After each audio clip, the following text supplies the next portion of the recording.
Welcome to Heal the World Show podcast, brought to you by the Healing Institute. We are an online worldwide hub of holistic practitioners, and we are really wanting to make a difference on health and healing in the world. So we're a global community, we're international, and we are a community of holistic practitioners. I love to say that because we all get to know each other. So when clients are coming to the website, they can interact with one of us, but they actually get all of us at the same time because then we can refer each other back and forth. The Healing Institute was a dream and a vision of mine a couple of years ago, and I just felt it was so important to call it an institute because I'm just passionate about educating people about health and healing.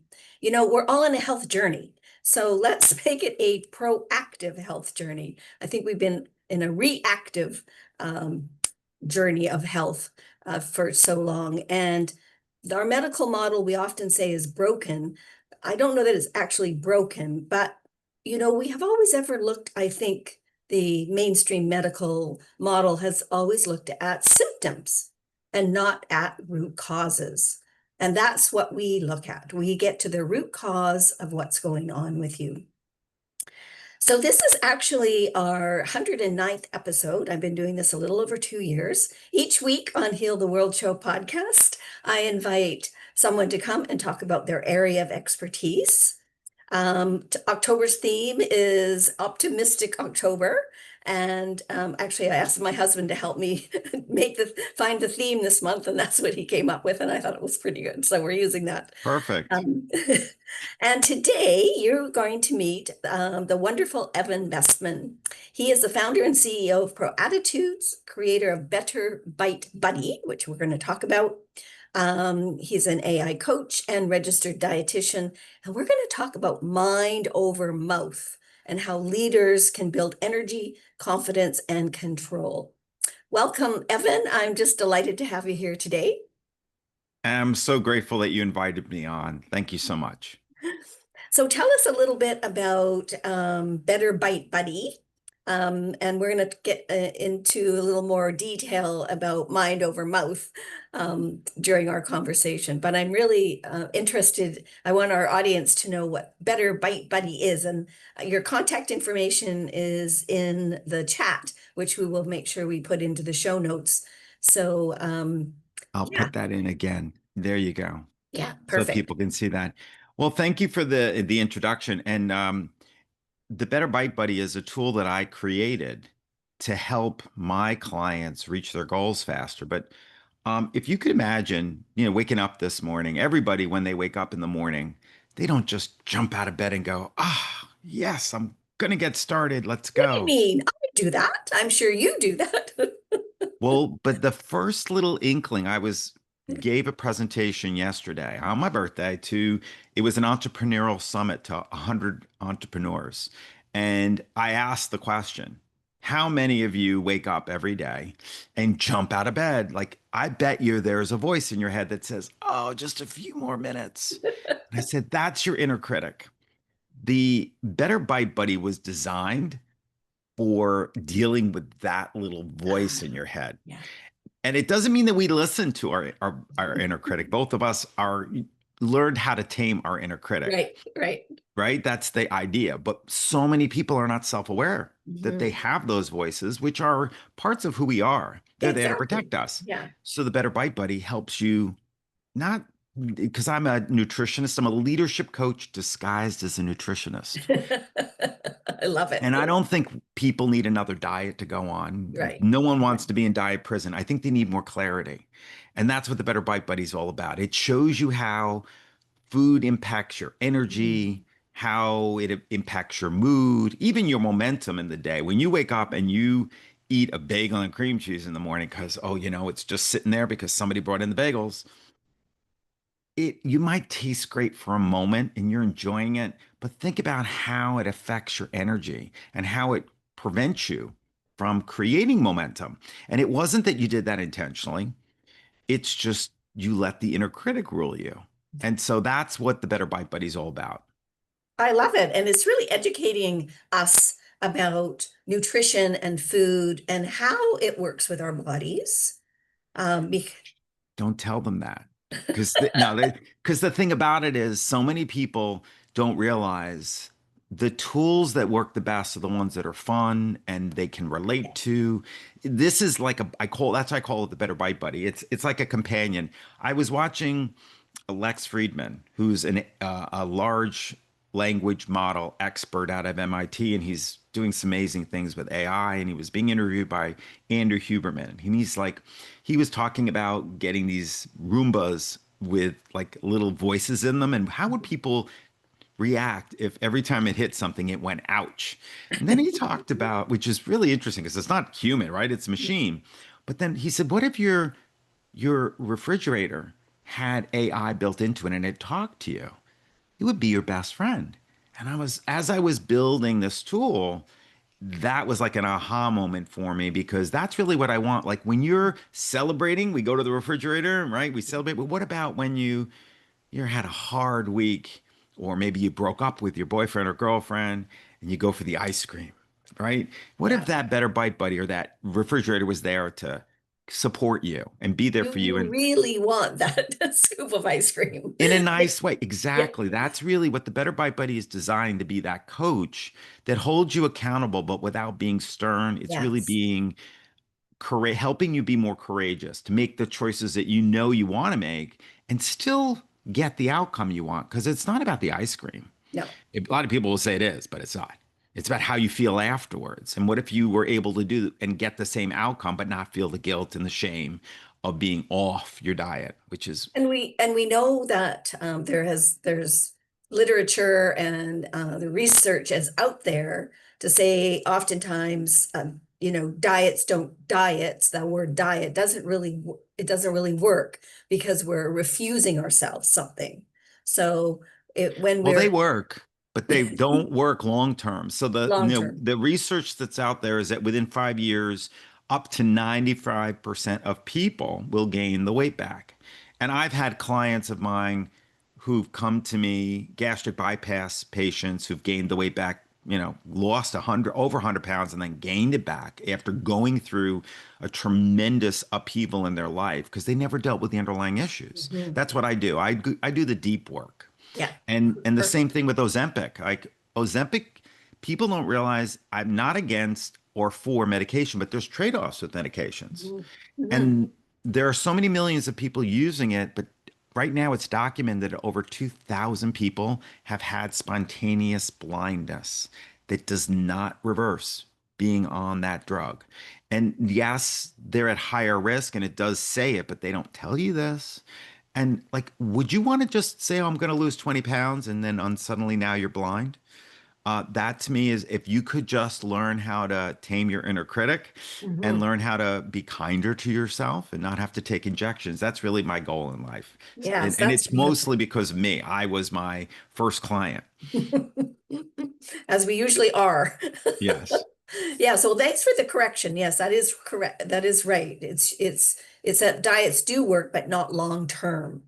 And so when we can reprogram our thought process, and how we and our inner critic, and we can then be a buddy with what's going on and really Hmm. understand, I think, really understand what's happening in our bodies when we do, and be aware when you eat something that maybe, it's that bagel or that donut, and then how do you feel? Do you want to continue to feel like that? Or, if you're eating, an avocado salad or something, how do you feel? And Hmm. I know it's usually always when I'm and I eat very, very healthy, but when I do eat something that doesn't quite sit with me, I'm like, oh yeah, right. Why did I do that? I know that's not helping my body be as nourished as it possibly could. And I think it's awareness, and I think again, educating people. I know I go to one of the things that I do with my healing modalities is muscle testing. So I teach my Applied clients. kinesiology, right? Yeah, yeah, exactly. And so I teach my clients how to muscle test. You can either do the strong arm or you can do the sway test. And so I said, I say, I see this happening in the grocery store a lot, where people will be standing in front of a shelf of food. They might even be holding on to the food, and they're doing a sway test. They're testing to see whether or not this food fits with the energy of their body. And I often want to say, Well, to me, and I've been around applied kinesiology for most of my life. I used to use it a lot when I was younger, and it's a great tool, but part of it is a tool. What if it was a mindset that yes, you look to say, because you said something that's really important for people to latch on to. You said awareness is really important. Awareness with intention is what leads to transformation. Without the intention, awareness, you can read a book all you want. We know that reading books, provides knowledge, but without applying that knowledge, that's why you can't read a book. And most people read books don't change. exactly. I Yeah. love Atomic Habits. I love what James Clear wrote. And the whole challenge is that you can't just set goals for yourself because we fall to the level of our systems. Even though we aspire to the level of our goals, we want to aspire to our level of our goals, but willpower is not something we can depend on. What if you wake up one day and go, I'm not going to I didn't get my goals done because something happened. And instead, what if you had a system? And Yeah. that's really what the Perfect. Better Bite Buddy is about. That's what I help with my clients is how do I self guide them? How do they become their own internal coach? That's Right. what the whole purpose is. And it's a fun process to teach people how to take on their own leadership because they've done it in many aspects of their life. I usually work with business owners and leaders who've Great. climbed that ladder to success, but they left their health on the bottom rung because they had Yes. a thousand Yeah. other things to do. But what happens when you lose your health? Well, It then suddenly becomes the only problem you have. And that's then you right. lament because you can't get back. Like, I'm only going to be this age right now. I'm never going to be this age again. So you can lament, I wish I was 30, I wish I was 40, I wish I was 50. Um, but how can I just live in the precious present? How can I learn to enjoy what I'm given and be grateful and really capitalize on that? That to Yeah, me is really what the secret to life is all about. I Getting more agree. mojo is being grateful, learning how to become more capable and also doing the things that you say you're going to do. The one person Yeah. we talk to more than anybody else, it's ourselves. Yeah. But Being yet we accountable. Yeah. we lie to ourselves every day. We We would do. never have a friend like our own inner critic because you wouldn't show up on time. You don't do the things you said you were going to do. And everybody has one. It's about taming it because it doesn't rule you, but it does protect you. Yeah. It does a lousy job, though. Well, I love all of that information. That's great. And thank you for explaining the Better Bite Buddy. I think we can all use one of those. So let's talk a little bit about mind over mouth. Now, we wanted to talk about leaders building energy and confidence and control. And so mind over mouth to means there's a certain mindset that you help your clients achieve.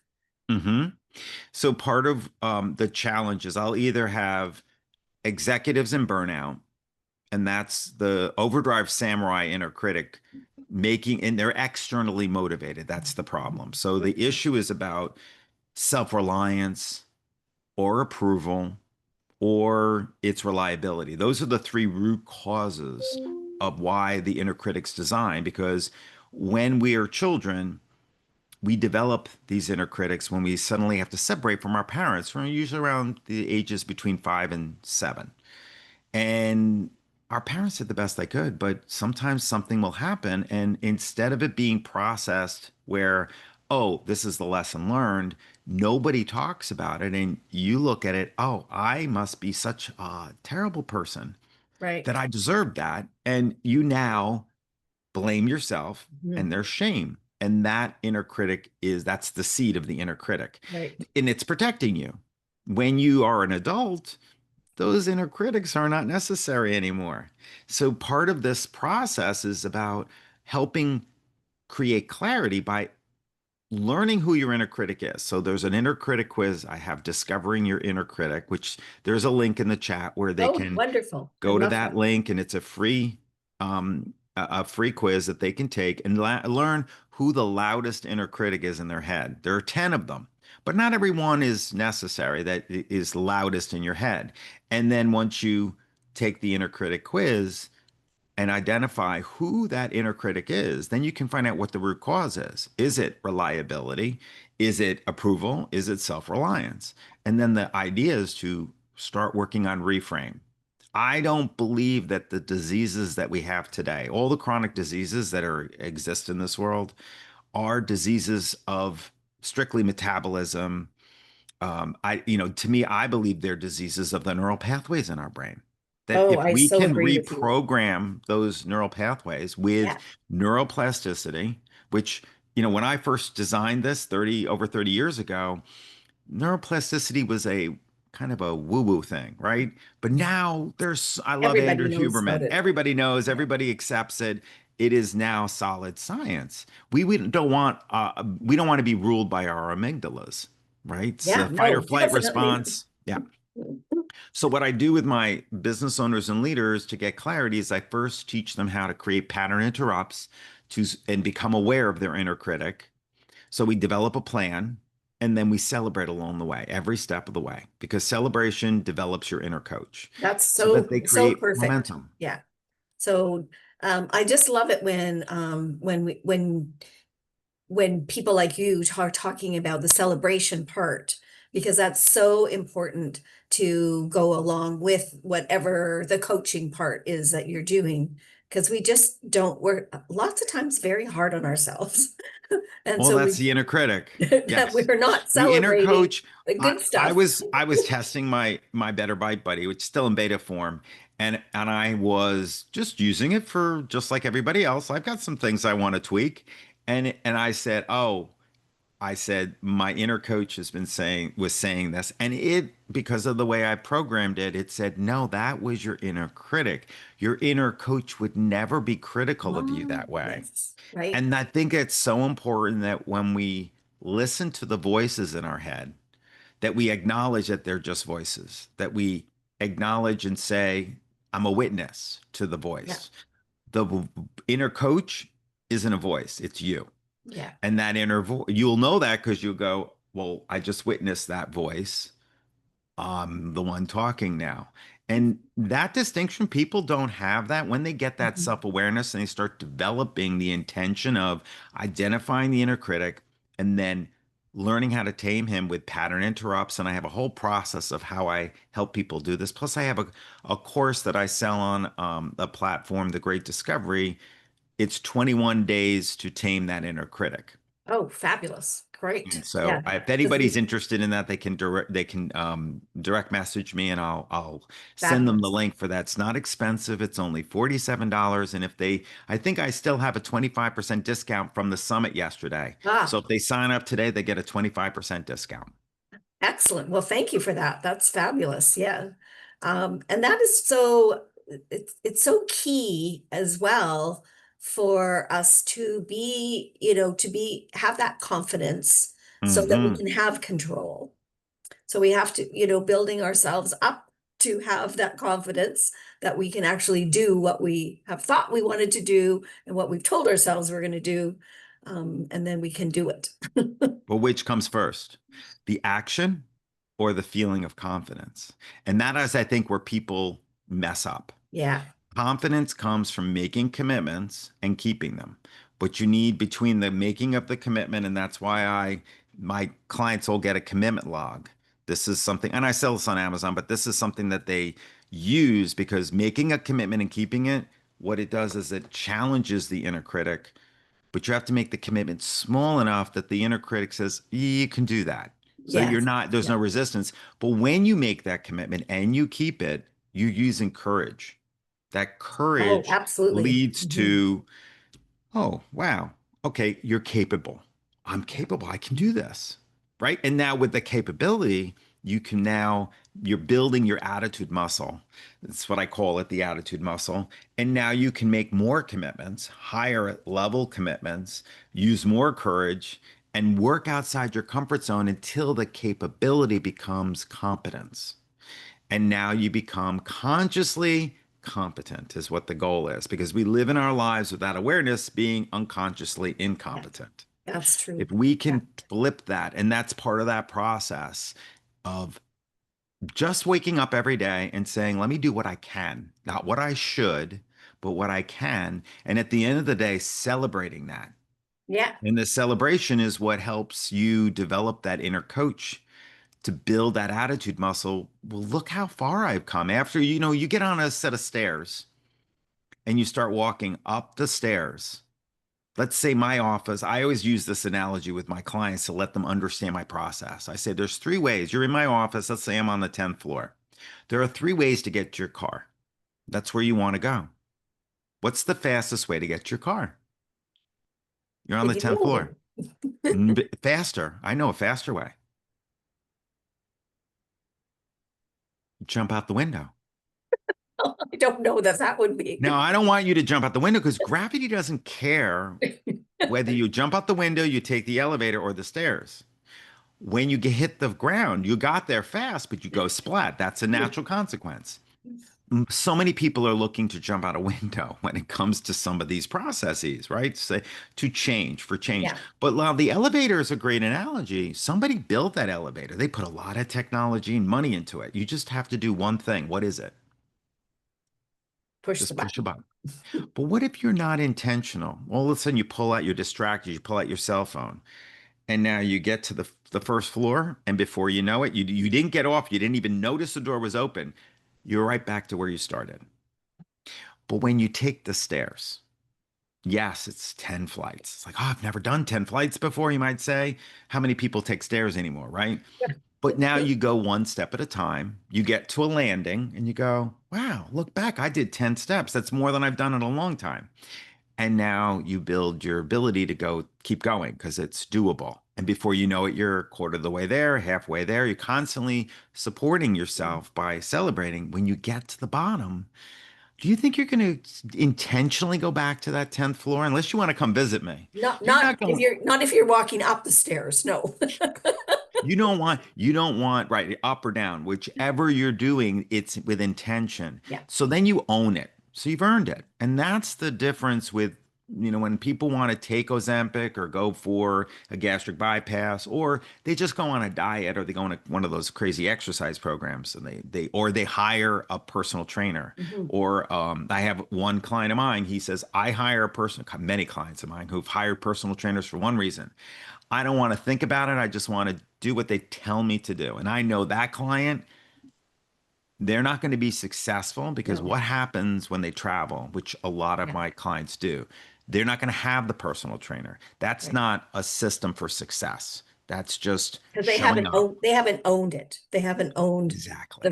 taken the Yes. hmm responsibility for it to hmm be theirs. It's somebody else telling them to do something, which is easy. That's an easy way out to have someone else create the program and then tell you what to do. But that And doesn't, personal trainers are great, yeah, but the goal is not to have one that just shows up and is on their phone while you're doing your reps, but is actually holding you accountable yeah, and encouraging you and working with you to do more than you did the first time, even if it's 1% more, and then celebrating it. yeah. Well, and I think that's the other we talked about awareness earlier. Accountability is also right up there with awareness.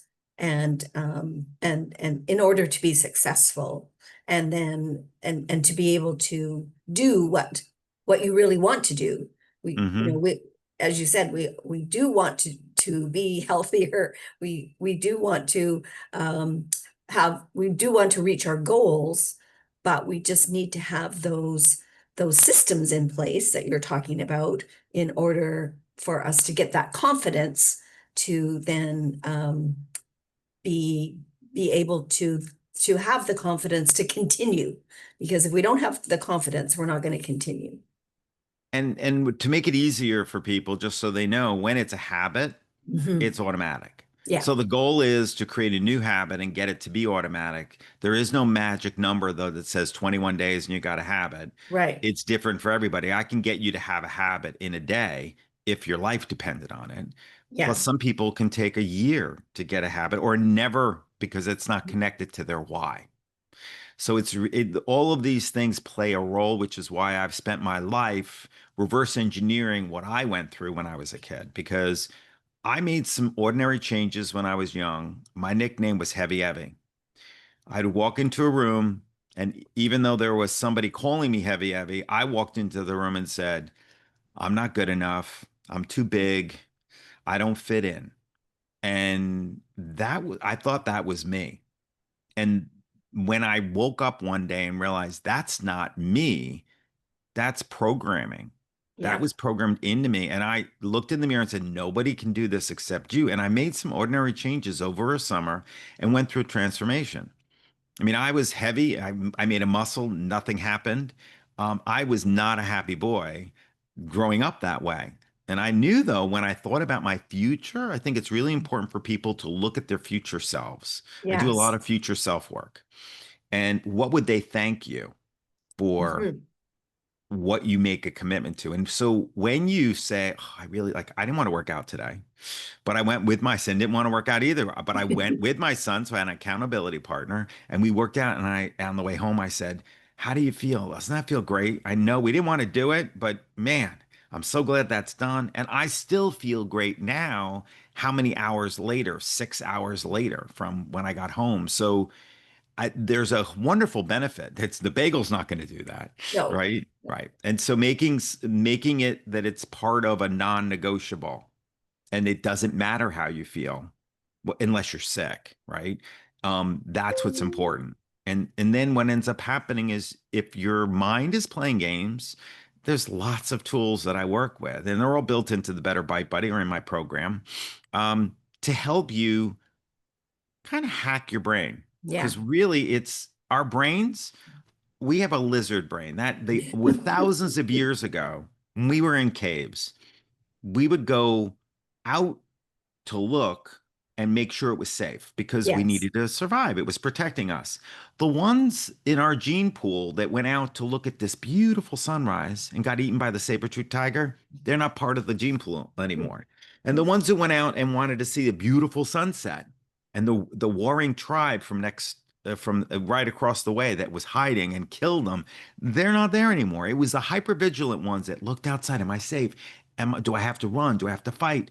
And then when they realized everything was okay, they went back to rest and digest, as we say.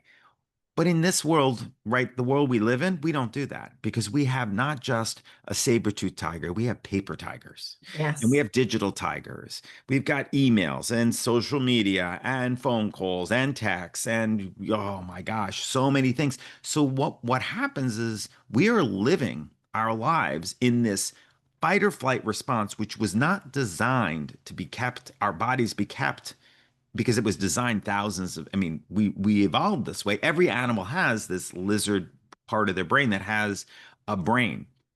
Well, it's for survival. We need to learn how to reprogram that Yeah. and learn how to I call it, it's not what happens, it's how quickly you recover. Not Very how you true. handle it, it's how quickly you recover from being sabotaged or hijacked by your inner critic. And then realizing what was happening so that you That's can then change it. self-awareness. And then intention Self-awareness. is Yeah. I don't believe we're physical. I don't believe we're just humans. I believe that there's a higher, we were talking about energy Right. before we started, right? I believe we're higher level beings also, that we've got many different layers to us. But if you think about our energetic selves, I call it the spirit, the soul, Mhm. that part of us is hardwired for growth, for Yes. adversity and growth, where our human being is hardwired for comfort. Yeah. I think that duality of the two of them was intentional, divinely intentional. Why? Because that's how we find our purpose. That's how we find our agency. And when we can find what we are good at and what we can do well, and it's something to be grateful for. That's what life's all about. And that gives you more mojo, more moments of Yeah. spontaneous joy. And more reasons for wanting to continue doing what you're doing. There's one Exactly. thing you just Yes. said earlier that I wanted to just repeat. When you said that when you went to work out with your son and you didn't really want to work out, but you went, and then how good you felt after.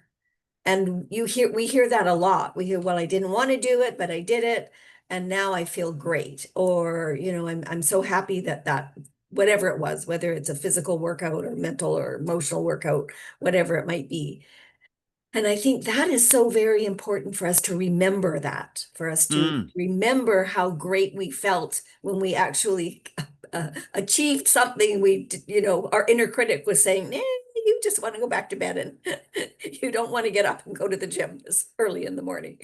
You can't depend on motivation. It's fickle. I have another course that's actually free, and they can access it on the link tree on the side there. It's one of the things that I offer to people. It's called Bypassing Motivation, Jumpstarting Your Life. Because motivation does not last. But when you're motivated, isn't it great? You wake Yes. up and go, I can't wait to get to the gym, or I can't wait to go shopping for food and make my meal. Most times, though, you wake up and go, but you do it if it becomes a habit, because when you have a habit, it's automatic, like it's Yes. just part of your lifestyle. And I'm working with habits with people, so between stimulus, what triggers somebody, and their response or their outcome, with a habit there's no space, it's automatic. Yeah. But for a bad habit, or a habit that's self-defeating, because I don't like the word good or bad, you have this habit that's automatic, but it's also entwined with your 10 inner critics. Mhm. There is no way to pull my hands apart. So it's really essential for people to understand that you must learn who your inner critics are first. Once you understand that, and that they're there to protect you, and that they're not really serving you, then we can, with curiosity, open this up and take a look and go, oh, here's my trigger. Oh, this is what I'm doing. This is the response. I don't like that. And there's a freedom now to choose. That's Viktor Frankl's work. Yeah, totally. Amazing work that I understood it, but when I did the work with the inner critics, it really made sense that this you can't pull it apart unless you do the deep work. Right. Yeah, absolutely. Absolutely.